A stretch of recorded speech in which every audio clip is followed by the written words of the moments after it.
उस level hotline है, हमारी फॉरेन ऑफिस लेवल हॉटलाइंस हैं, तो हमने उसको दबाया। तो आप क्या समझते हैं इस तरह की क्राइसिस सिचुएशन में आप नहीं समझते कि फिर वो जो रिस्पॉन्स टाइम कुछ भी नहीं है और it is Pakistan which is just being defensive. तो कल को अगर पाकिस्तान ही कोई ऐसा इनिशिएटिव ले लेता है इन रिस्पॉन्स तो मसला खराब हो जाए, एस्केलेशन हो जाए, तो फिर क्या होगा अगर इफ इंडिया बिलीव्स कि भाई हर लेवल पे एंगेज नहीं करना। जी चीमा साहब, इसके बारे में मैं एक और प्लेटफॉर्म पर बात कर चुका हूँ और वही चीज़ है। पहली बात तो मैं ये मानता हूँ कि जो मिसाइल गई थी ब्रह्मोस, ये गलती से नहीं गई थी, क्योंकि ये दिवाली का पटाखा नहीं है कि गलती से चल जाए।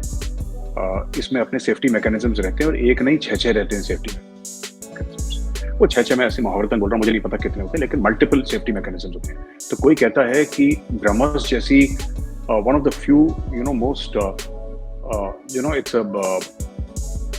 It's a highly sophisticated missile, अगर कोई कहे कि जी ऐसी छूट गई और अमूमन पाकिस्तान की ही तरफ उसका मुंह था और वहां पे ऐसे ही चली गई, पर उसके ऊपर वॉरहेड नहीं था, उसके ऊपर कुछ नहीं था, ऐसी चली गई, ऐसे मुझे नहीं लगता। मुझे लगता है कि जो भी है it's I don't believe that is true. ठीक है, ऐसा कहना कि गलती से छूट गई, गलती से नहीं, जानबूझ के छोड़ी गई है। और whether it was, I don't think it was to check the response time. I don't think it was to check the response time of Pakistan. ये मैंने इसके ऊपर बात भी करी है कई लोगों से, और मैंने सोचा बड़ा, मैंने जिसको कहते हैं कि ध्यान से मैंने सोचा है, ये रिस्पॉन्स टाइम का चक्कर नहीं। क्योंकि देखिए, आपको हमारा रिस्पॉन्स टाइम पता है, हमें आपका रिस्पॉन्स टाइम पता है। There is nothing that you need to know about the Indian army, nothing we need to know about the Pakistan, including order of battle, everything is known. ठीक है, सबके सैंड मॉडल के रूम में जाइए तो सबका ऑर्बिट वहां पे लिखा रहता है। आप लोग हरे से लिखते हैं, हम लोग लाल से लिखते हैं, आप लोग ब्लू से लिखते हैं, हम लोग लाल से लिखते हैं, सब हमें फॉन्ट सब पता है, आपको पता है। ठीक है चीमा साहब, इसमें मामला कुछ और है, और मैं बताता हूं मेरी नजर से क्या है मामला। मामला यह है कि बहुत समय तक जैसे पाकिस्तान कुछ भी होता था एस्केलेशन, तो हर समय पाकिस्तान की तरफ से एक धमकी आती थी, और खुली धमकी आती थी कि हमारे पास न्यूक्लियर वेपन्स है, हम फायर कर देंगे। तो 26/11 हुआ था बॉम्बे में, 26/11, तो न्यूक्लियर वेपन्स की एक धमकी थी।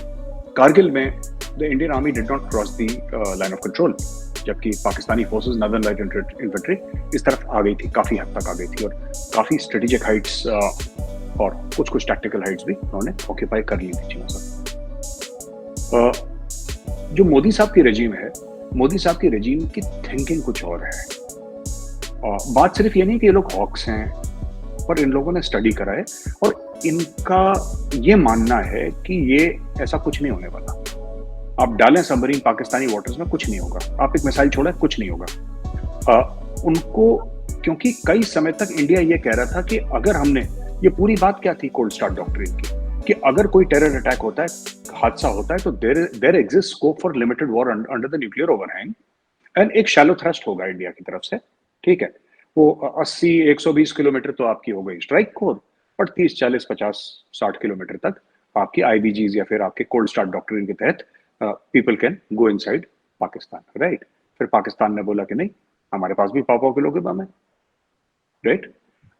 ये एक, ठीक है, so Pakistan will try to formulate a strategy which suits Pakistan's budget and Pakistan's strategic needs.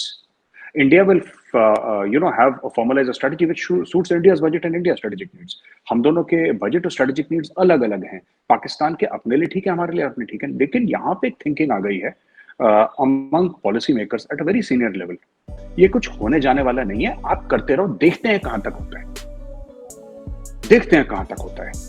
And मैं एक बात बता रहा हूं कि ये चीज आई गई हो गई पाकिस्तान से 2-2.5 दिन 3 दिन इसका डिस्कशन हुआ। I am very surprised. I am sure military के अंदर they might be taking it seriously, public discourse में नहीं गया।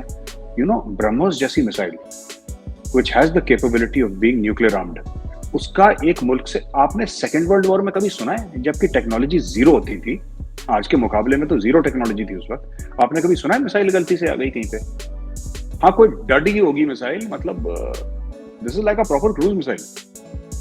तो माइक्रोचिप वगैरह दुनिया भर के, जीपीएस दुनिया भर के उसके अंदर लगे हुए हैं, state of the art equipment. It's made in this thing with Russia, and it is one of the most sophisticated missiles of its class.